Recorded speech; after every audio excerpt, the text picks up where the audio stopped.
Bienvenue sur ma chaîne Million Coaching, j'espère que vous allez bien. Je suis heureuse de vous retrouver pour une nouvelle vidéo. On va s'intéresser aujourd'hui au sommet des BRICS qui aura lieu du 22 au 24 octobre 2024 à Kazan. Et on y va tout de suite avec le grand tété là. Alors, sommet des BRICS, Kazan, 22 au 24 octobre 2024. On parle de vertu.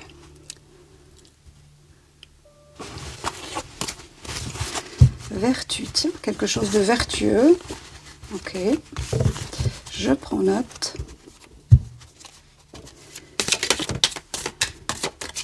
Instabilité, on va la garder.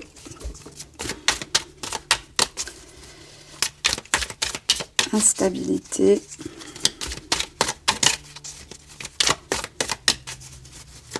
Sommet des BRICS. Kazan. Octobre 2024. Qu'est-ce qu'on peut nous en dire ? C'est parti.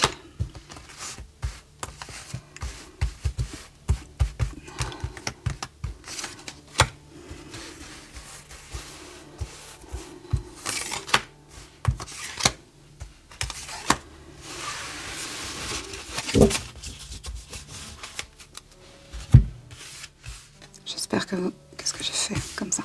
J'espère que vous allez tous et toutes très bien.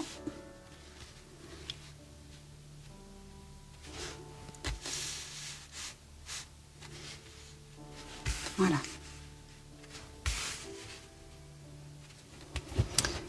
C'est parti, sommet des BRICS, Kazan. On parle d'une fille sincère avec le 8 de coupe. Ok. Alors on est pile poil là. Hein. 8 de coupe, on peut nous parler ici du début de quelque chose de différent, de nouveau, une nouvelle ère. On peut comprendre ça comme ça. Ensuite, on a l'instabilité, évidemment, parce que tout ça n'est encore pas réglé. Cette organisation ou ce sommet, puisque c'est sur ça que se porte la question, fait face à de nombreux obstacles. Des litiges, des disputes légales, ok, bon évidemment c'est quelque chose qui est encore en construction. Certainement que des pactes ou des contrats vont être signés ou formulés lors de ce sommet, mais tout n'est pas encore très clair. Je dirais que c'est une nouvelle ère qui doit s'inscrire dans le temps, qui doit poser ses fondements et qui manifestement pour l'instant c'est encore assez... je dirais que ça échappe encore à la compréhension. Voilà. On a une veuve ici. Tiens, ça c'est intéressant parce qu'on est dans la finance. Et on pourrait nous parler ici de la zone euro qui va devenir veuve de certaines... oui. Alors dans un premier temps comme ça, évidemment on va vérifier avec un autre jeu, j'aurais tendance à dire que la zone euro va être isolée. Voire même peut-être plus exister. Alors c'est pas demain, évidemment. On a l'habitude maintenant de voir les événements se produire tellement rapidement que lorsque ça dure 2 semaines ou 3 semaines, on a l'impression que ça ne va jamais se produire. Or le temps n'a pas de marqueur, n'a pas de... Voilà, c'est de l'abstrait. On ne sait pas, mais c'est le chemin que ça prend en tout cas. Si je me base sur le sommet, on nous parle ici de quelque chose d'original, donc de nouveau. Quelque chose, on a un valet ici, un valet de bâton qui nous donne cette indication de chercher les contacts, de chercher l'originalité, d'avoir quelque chose d'innovant, etc. Mais ça peut aussi nous représenter tous les pays ou différents gouvernements qui s'approchent ou se rapprochent de cette organisation BRICS pour en faire éventuellement partie. C'est donc bien que le vent a tourné au niveau de l'hégémonie du dollar. Alors, j'ai pas l'impression que le dollar, là, j'ai plus l'impression quand on parle de l'euro, j'ai pas l'impression que le dollar va disparaître complètement. Par contre, l'euro, j'ai vraiment des doutes.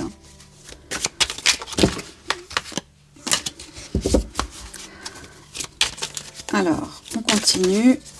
Sommet des BRICS à Kazan. Qu'est-ce qu'on peut nous dire? Oui, bon, des entreprises, du business, des contrats, c'est ça.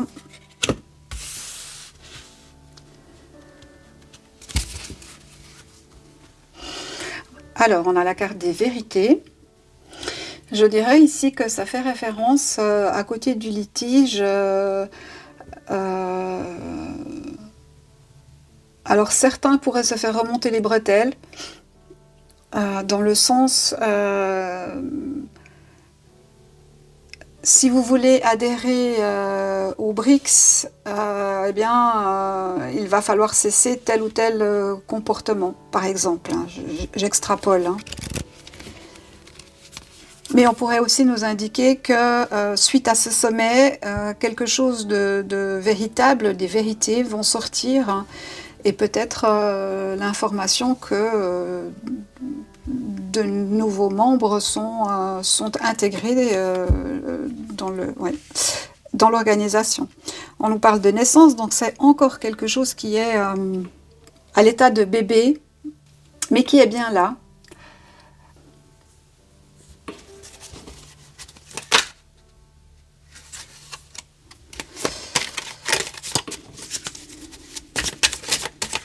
Sommet des BRICS. Kazan, octobre 2024. Oui.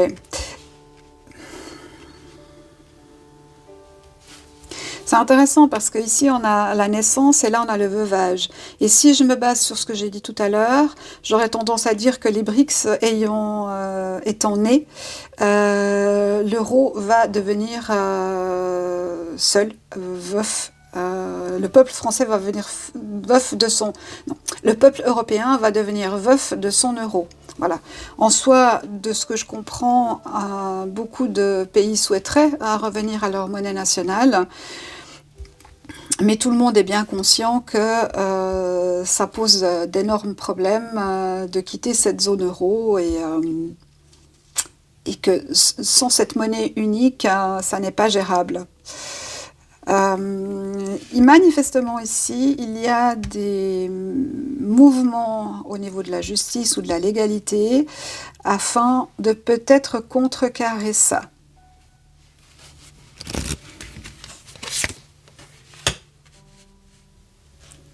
On a le 8 de coupe, donc on retombe sur cette carte qu'on avait en dos de deck et qui nous indique qu'on est dans une nouvelle ère, dans quelque chose qui est tout à fait original, qui n'a probablement jamais été expérimenté et qui peut-être prend un petit peu, alors je ne connais pas comment fonctionne cette organisation, ou j'ai compris les bases, voilà, mais... c'est un petit peu comme si on prenait tout ce qui avait été fait au niveau commerce depuis des siècles et puis qu'on en avait extrait le meilleur pour en faire quelque chose de pérenne. Bon, mais ça va aller en croissant, c'est pas quelque chose qui va s'arrêter demain. Et là, sur le sommet, ce qu'on nous dit, c'est qu'à la fin du sommet, quelque chose de magistral risque de sortir, Au-delà des vérités, on peut avoir des choses légales qui se mettent en place et qui seront définitives. Mais j'ai pas tellement entendu d'informations là-dessus. Alors, je ne sais pas si c'est secret défense, secret d'État, ou bien si ils ne sont pas prêts tout simplement encore. Bon, il y a quand même des ennuis. On est sur le 4 de coupe. Et c'est ça, des retards, la difficulté pour prendre des décisions. Donc je pense que tout n'est pas encore prêt pour le sommet en lui-même. Mais les grandes bases, les grandes lignes, tout va être réglé à ce moment-là. Resteront les petits détails et etc. On nous parle d'une femme riche.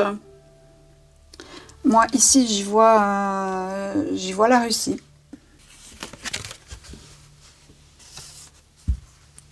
Qui se trouve actuellement dans une situation d'infortune. Ok, ouais.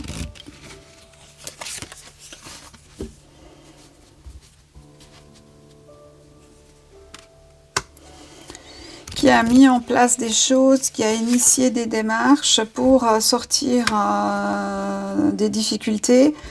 Là, on pourrait nous parler de toutes les sanctions qui ont été placées sur la Russie. Je ne sais pas combien il y en a. Est-ce que j'ai vu juste 5000 ou quelque chose comme ça? Un truc de malade, quoi.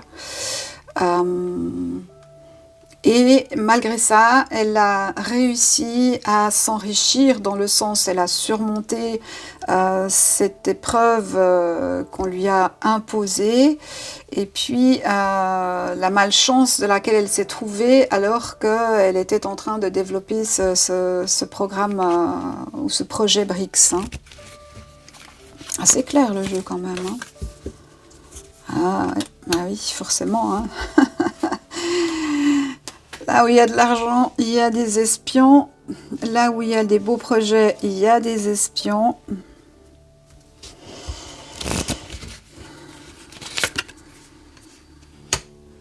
La tricherie. Oui.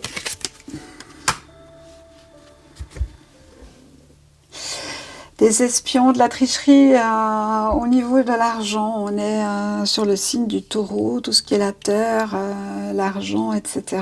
Les plaisirs, la passion. Et on a l'étoile ici de Bethléem. Et je dirais que les choses se mêlent. Alors il y a certes le sommet des BRICS, mais au-delà de ça, on voit qu'il peut y avoir la mise en place de quelque chose, sur différentes strates pour empêcher le succès de cette organisation. Là, ça me semble à moi assez clair. J'entre pas dans les détails, c'est pas le sujet. Hein. Et on nous parle ici d'un roi vicieux. Ok. Bon, le tableau est plus ou moins planté. On voit qu'il y a des inquiétudes, à mon avis, sur la zone euro. Donc, est-ce à dire que des pays vont vouloir rejoindre les BRICS, des pays de la zone euro? Ça, c'est possible. Hein. Moi, je l'avais déjà dit, je pense qu'il y a au tout début de ma chaîne. Je ne sais pas si la vidéo est encore là. Mais c'était quelque chose qui était assez évident pour moi que des pays tenteraient de quitter la zone euro pour rejoindre les BRICS.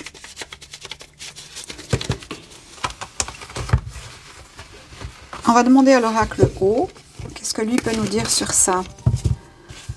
Alors, j'ai pas vu de danger spécifique sur le sommet en lui-même, donc je pense que ce sera assez bien gardé. On m'a pas alerté sur quoi que ce soit, donc pour l'instant, je dis rien, à moins que ça vienne dans ce jeu-là. Alors, oracle O, sur sur la possibilité que des membres de la zone euro rejoignent les BRICS. Et j'imagine là derrière la question, la France rejoindra-t-elle les BRICS?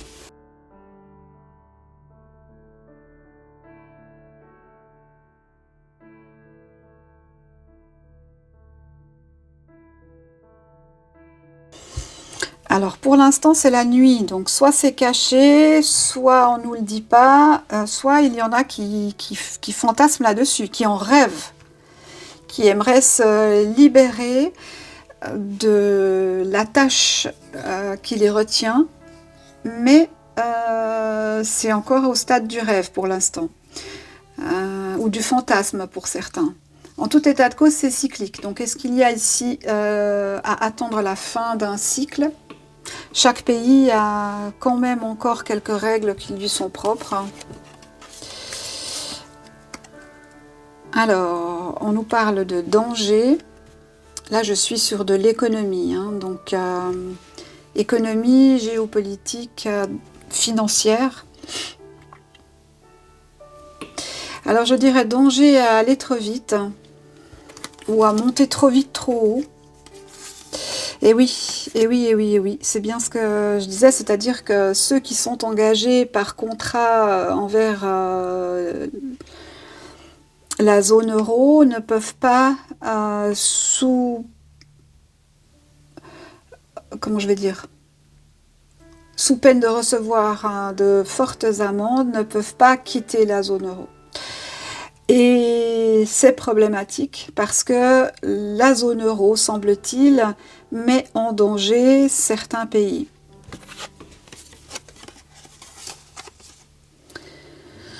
On nous parle d'habitude.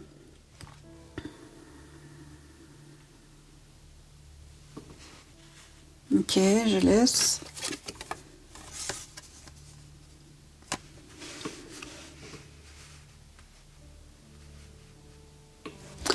On a l'étranger avec des coureurs ici, deux interprétations possibles pour moi.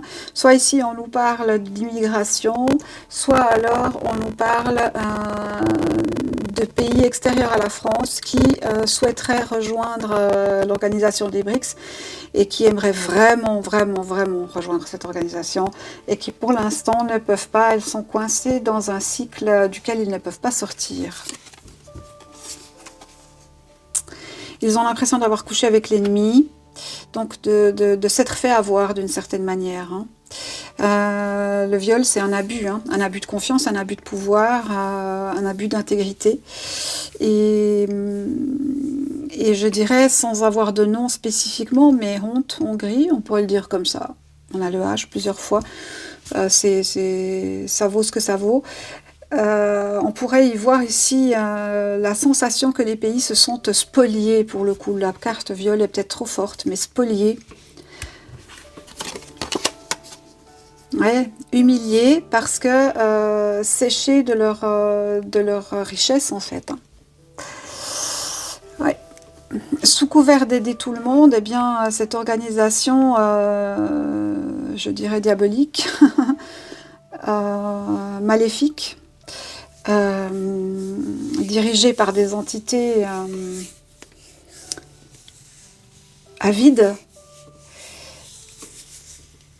a fait croire à tout un tas de dirigeants que c'était la solution, mais finalement c'était le piège. Eh oui.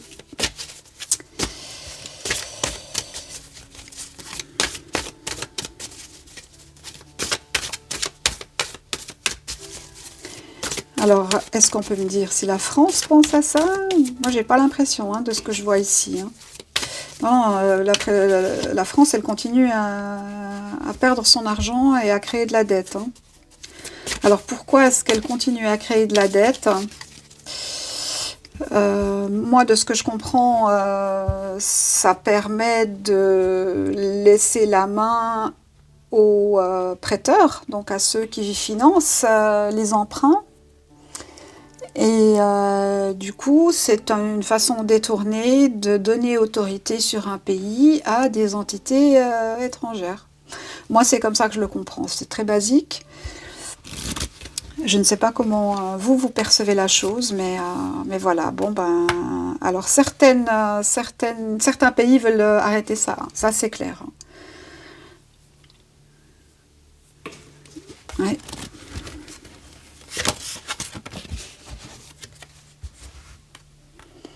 Mais voilà, il y a cette problématique d'amende, de culpabilité, et voilà. On va mettre une carte dessus, on va voir ce que ça nous dit.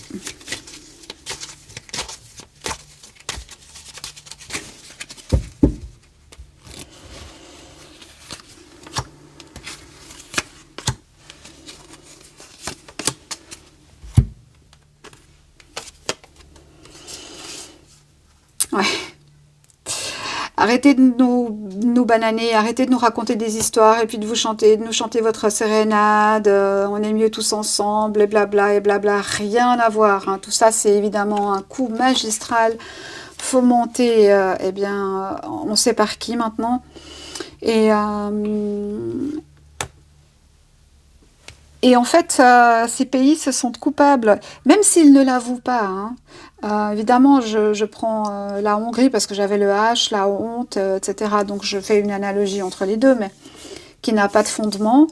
Par contre, moi je suis sûre que dans différents gouvernements des différents pays d'Europe, beaucoup en sont revenus de cette histoire et aimeraient que les cartes soient rebattues et s'en veulent d'avoir participé à ce morcellement de leur autorité. Alors en faisant une union, on a morcelé l'autorité de chaque pays, ce qui fait que ça les affaiblit évidemment. Et maintenant, l'espoir, eh bien, c'est de re-remplir ses richesses et c'est de se tourner vers les BRICS. Je ne peux pas le dire autrement. Hein. Donc, moi, je ne serais pas étonnée, mais comme dans tout, la France, tant qu'elle aura le gouvernement qu'elle a et le président qu'elle a, et ceux qui tirent les ficelles, il n'y a aucune chance pour qu'elle fasse quoi que ce soit. Et si les autres font quelque chose, comme pour... les pic-pics, comme pour tout, elle sera la dernière à se mettre en route et à entreprendre quelque chose. C'est pathétique. Pathétique. Mais c'est volontaire. Voilà. En tout cas, il y a des gouvernements qui sont vraiment dans l'angoisse parce que cette entité BRICS est vraiment puissante, déterminée. Et il semblerait que les portes risquent de se fermer très prochainement. Voilà, c'est ça. Ils ont peur de ne plus être acceptés par rapport à leur façon de gérer tout un tas de choses, hein, que ce soit le wokisme, que ce soit les guerres, que ce soit l'immigration, que ce soit... voilà, toutes ces problématiques-là. Eh bien, ouais, ça met de l'angoisse dans pas mal de gouvernements, clairement. On va demander maintenant spécifiquement pour la France.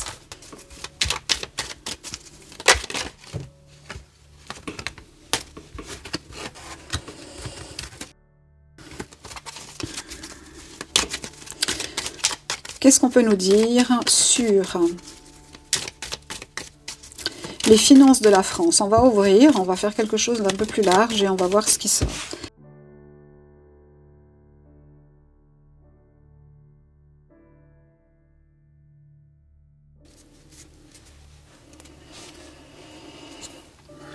Alors, elles sont dégradées, elles sont dénaturées, elles sont souillées. Alors évidemment, il y a les finances de la France en termes d'État, et puis donc ce qu'on appelle la dette publique, et puis il y a la dette privée, qui n'est pas des moindres non plus, c'est-à-dire à quel point la population française est endettée et à hauteur de combien. Alors là, pour les chiffres, je vous laisserai aller regarder. Je sais que c'est pas très joli, il y a pire. Mais il y a mieux. Alors, on nous parle de paix et d'apaisement. Ah, mais d'armistice aussi. Tiens. Ah, sécurité sociale. Sécurité. C'est un petit peu comme si on nous dit ici, tranquille. Ne vous affolez pas, tout est sous contrôle, on sait que la dette publique augmente, qu'on emprunte de façon excessive et que peut-être on va commencer à imprimer de façon excessive, mais vous inquiétez pas, tout va bien. Ils vivent sur une autre planète. C'est vraiment ça. Ils vivent sur une autre planète. Vous et moi, on est dans la réalité. Les autres, ceux qui sont en train de décider de tous ces problèmes financiers et tout ça, ils sont dans une autre réalité. Ils ne sont pas reliés au commun des mortels. Et on nous dirait ici qu'ils devraient plutôt partir en détention que rester là où ils sont. Bon, alors là, comme dans beaucoup de cas, si je tire pas la carte de l'impunité, alors c'est pas normal.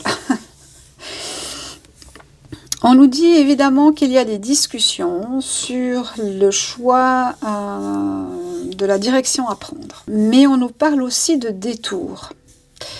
Alors, est-ce que par un détour savant, on ne prend pas l'argent de la sécurité pour payer les dégradations qu'on a faites? C'est possible. Suivez-moi si vous pouvez. Hein. Direction distance. Ok, on est dans les finances de la France. Donc tout ça est géré à l'étranger. Ça ne dépend pas de vous, ça ne dépend pas des habitants et de tout ça. Quoi que vous fassiez de toute façon, cette problématique est gérée depuis l'étranger.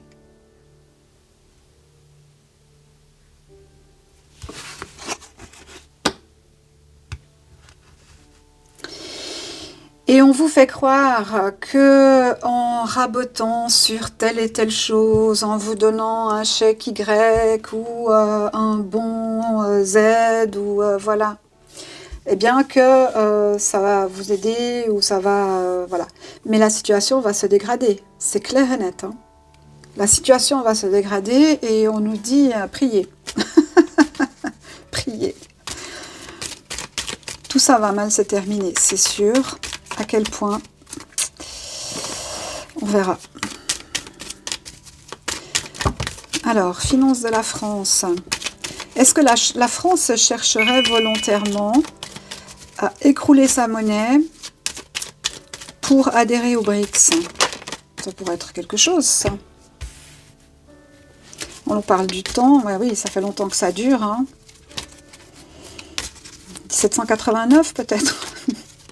Si vous ne le savez pas, cherchez qui est à la base de la Révolution en 1789. Et vous aurez compris pourquoi on est dans une telle situation. On nous parle de défaite. Alors, je me demandais s'il n'y avait pas volonté de faire cracher l'euro pour rejoindre les BRICS. Alors, je ne dirais pas ça sous cette forme-là, de ce que je vois ici. Je dirais plutôt qu'il y a volonté de cracher l'économie du pays, mais pas pour rejoindre les BRICS, pour en prendre possession, pour le mettre en état de défaite. Hein. Et que une direction étrangère en prenne le contrôle. C'est comme ça que je le comprends.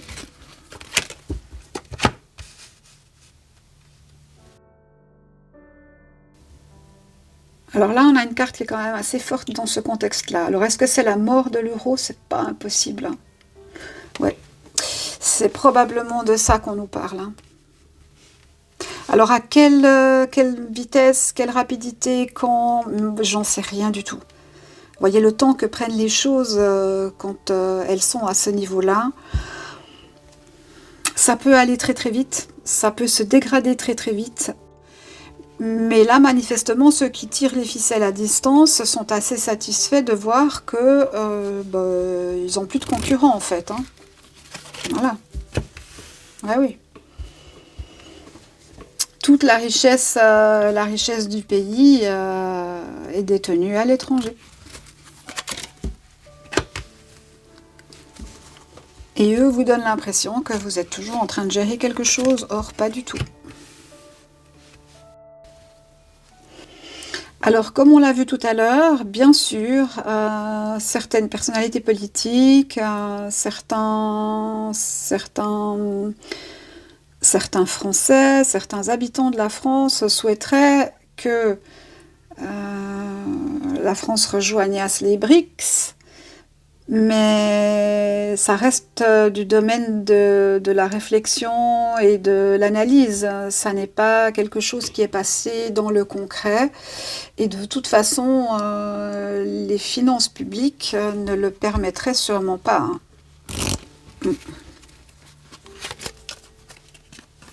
Ah, les voilà, les voilà, les voilà. Je vous parlais de 1789. Bon, la preuve par l'image.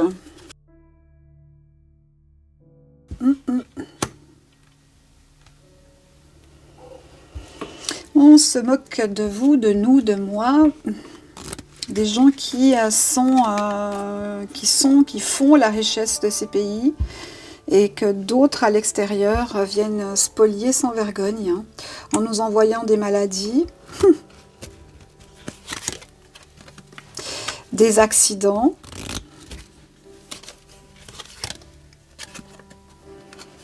et de la manipulation, hein. Bah, à tous les niveaux. Oh là là, c'est quand même fort, hein. Mensonges, jeux, donc stratégie, etc. Insécurité, maladie, manipulation. Je suis sur la France là, hein. Mais je pense que si je tire sur l'Allemagne, j'ai pareil. Si je tire sur l'Espagne, j'ai pareil. Il y a quelques nuances près. C'est tout pareil, hein, parce que tout est... Voilà. Voilà. Parce que le discours, un article A va sortir sur les prompteurs, il sera le même dans toutes les langues. Toutes les langues. Il va être le même. Vous devez toujours aller questionner quelque chose. C'est pas qu'on dit vrai ou qu'on dit faux. C'est que vous devez faire votre propre travail d'information. C'est obligatoire. C'est pas possible autrement. Vous allez tomber dans les pièges si vous ne faites pas ce travail-là. Remettez toujours en question ce qu'on vous dit.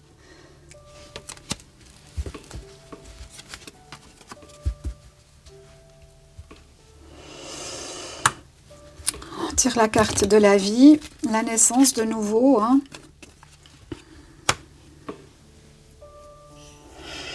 Bon, je pense qu'il y a quand même des groupes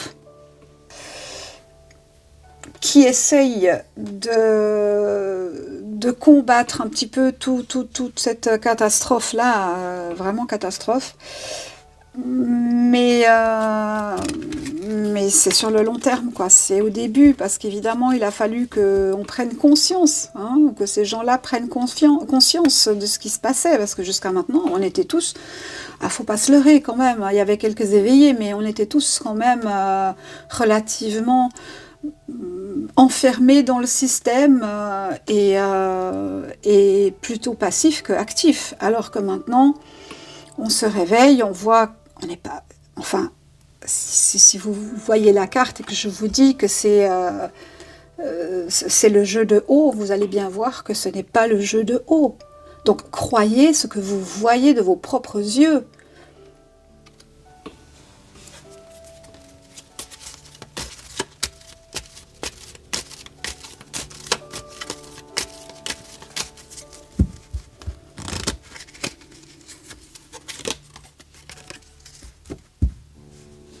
Et ne faites pas confiance, ne faites pas confiance, hein. Je vous l'ai déjà dit dans plusieurs vidéos, gauche, droite, milieu, haut, bas, c'est kiff, kiff. Ils travaillent tous pour la même compagnie. La même chose aux États-Unis, la même chose partout. Ils ont tous un maître auquel ils obéissent au doigt et à l'œil. Et on retourne avec, on termine avec la carte qu'on a eue en dos de deck. Bon ben voilà.